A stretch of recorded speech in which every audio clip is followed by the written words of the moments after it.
So what the hell happened with FTX and Binance and why FTT token crashed? Well, here is my idea. We can trace back some of the stories and we can just conclude a couple of things. Therefore, we will talk about this today in this short video, just so everyone would understand once and for all, it is not okay to hold your crypto on exchanges. Let's start. And without an intro, because I know that you guys don't like it. So everything started with Binance starting to liquidating the FTT tokens, and yeah, they sent from unknown wallet, which is a hard wallet, obviously, more than $500,000 worth of FTT in order to sell it, but they said that they will not sell it entirely, they will just sell it slowly because they don't want to create a liquidation shock, and they don't want to trash or just destroy the FTT token or the FTX exchange. Now, obviously, this was just part of a very nice plan because since then we know that Binance is buying FTX. Now this is a non-binding contract, meaning that everyone can just pull out. Okay, if something doesn't works out for one of the parties, they can just pull out of the deal, and that opens a window which I'm gonna talk about at the end of the video because this is very important. Now, what happened since then? Well, FTT token went from $27 to $2.5. Since then it came back to 4.65, and I'm happy to say that I could long this short rebounds, and yeah, even though it doesn't seem much, but it gave me a 4x for the trading amount I used. I do not recommend it. It was very scary, and I was this close to liquidation. Okay, this close. So probably somebody from up there was watching my trade and just bumped the price up a bit in order to get back my my money and also to make some profits. So this was also with a very small amount. Don't do it. It's not okay. Okay. This was gambling money. Let's go forward. So what happened after this tweet? Well, CZ Binance also tweeted that, hey, the thing is that we want to be transparent and FTX is close to insolvency, so we need to save our capital. Therefore, yeah, FTX not playing cool and using his own token as collateral is not okay for us. Therefore, we see that we need to liquidate. Now, what that means? It means that FTX or Sam Bankman-Fried, he took a lot of loans and he used his own token as collateral. Now, this is not bad if you have a very stable business, but crypto is not a very stable business. Obviously, FTX has a very big cash flow. FTX is another level, let's say, because they were growing and getting very, very big. They became a competitor to Binance, which wouldn't be a problem, but they also went into bed with the US governments. Now, Sam Bankman-Fried, I think he gave $50 million only for these midterm elections. And we know that before that, for the presidential election, he also gave a lot of money. He was sponsoring, and Binance is targeted by SEC, yeah, for years and years. I mean, Binance US. So probably CZ didn't like what he saw. He didn't like that Sam is just getting the favors, and maybe they want to make sure that Binance US is not gonna be a competitor to FTX US. Therefore, CZ decided that with the whole insolvency news that there might be a problem in this market with FTX because they bought BlockFi and Voyager and they just invested a lot of money, probably from loans. He just triggered this whole event. Now, it was interesting to see after that, CZ also tweeted that they are going to buy FTX. As you can see, he tweeted that this afternoon FTX asked for our help. There is a significant liquidity crunch. To protect users, we signed a non-binding LOI. What is a non-binding LOI? It means that they can pull out anytime they want. So there is no fee if they don't follow through the contract, which is very important in this story, and I will tell you why in just a second. Now, since then, SBF also created a thread or published a thread, and he said he has a few announcements and everything came full circle. And FTX.com, for them, the first thing is the investors.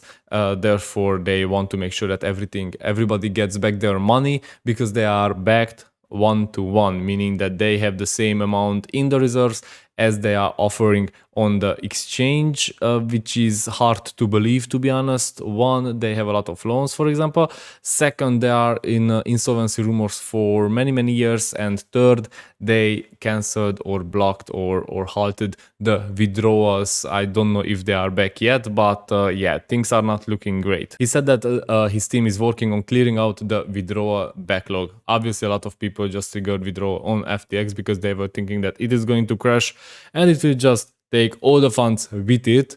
Something like Mt. Gox. I mean, obviously not the same as Mt. Gox because there everything was stolen, but crashing an exchange can just block all the funds for several months and years, which people don't know. And this is the time to tell you that you shouldn't keep your crypto on exchange. Why? Well, because I wasn't worried at all. Do you know why? Because I keep my crypto on Ledger, on hard wallet. So I was like, yeah, it fails. Yeah, it's not good for the market, but you know, I just use Binance or Kraken, Huobi, you know, anything else because I just don't care. You know, they can crash. It hurts. We could see on the market that everything is crashing with it. Bitcoin is back to the 18,500 or something like that. eGold is back at the $40. But my coins, they are not blocked because they are on my hard wallet. So get yourself at least a ledger, okay? Link in the description. Okay, let's go forward. What this means for Binance and FTX. Now, there is one important thing in all this. FTX will not be bought by Binance entirely. As you can see in this tweet, FTX US and Binance US, two separate companies, are not currently impacted by this. It's very, very interesting to see. Currently are not impacted by this. They can be. So what that means, FTX just gave up the European market to Binance. Binance just became the biggest one, obviously.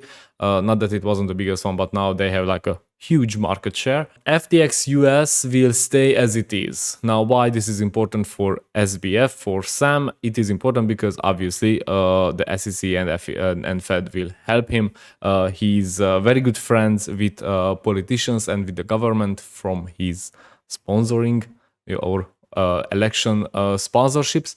Therefore, they want to treat this separately. FTX gave us the European market, and I have a feeling that if this deal goes through, which I think was triggered by Binance, by the $580 million worth of FTT sent to exchange to be sold, well, I think the SEC will be up in Binance US's ass so tight that they will not have any time to do any FUD or to think about any new fees they want to apply to the US people. I wouldn't be surprised if one of these two options would happen. One, Binance US closes and leaves the whole market for the FTX US because that will be part of the deal. FTX pulls out from this deal because they find some investors, some money. They will just put some other coins in collateral, and there are already rumors that they are using Solana. That's why Solana also crashed big time.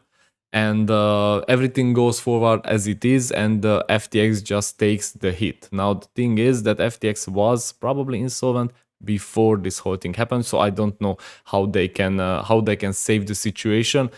However, it is very interesting to see how things are evolving, and it is very sad to see that Binance is becoming a monopoly around Europe and probably Asia as well, because we don't want that. We don't want monopoly. We want as many exchanges as possible, because as you can see, when two giants clash, that just brings down the market. If this would have happened with, I don't know, a smaller one like Bitmark or Gate.io or I have no idea, we wouldn't even know about it. We couldn't see it on the price action.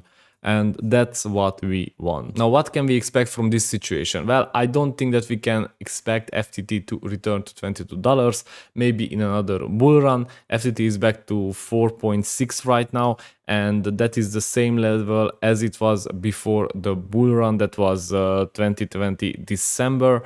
And it is very sad to see that Sam Bankman-Fried, he was like the crypto messiah, let's say. He was the prophet. He was somebody who we thought will bring some change in the world, will help decentralization. But yeah, he had other plans, he had other ideas, and now he's just another big corporate tech in bed with the government. And I'm not saying that they shouldn't, because I think government plays a very big part in crypto and we need the cooperation, we need the collaboration with government. In the end, they will need to, let's say, pass the bills, they will have to let us use crypto, and every change should come from the inside.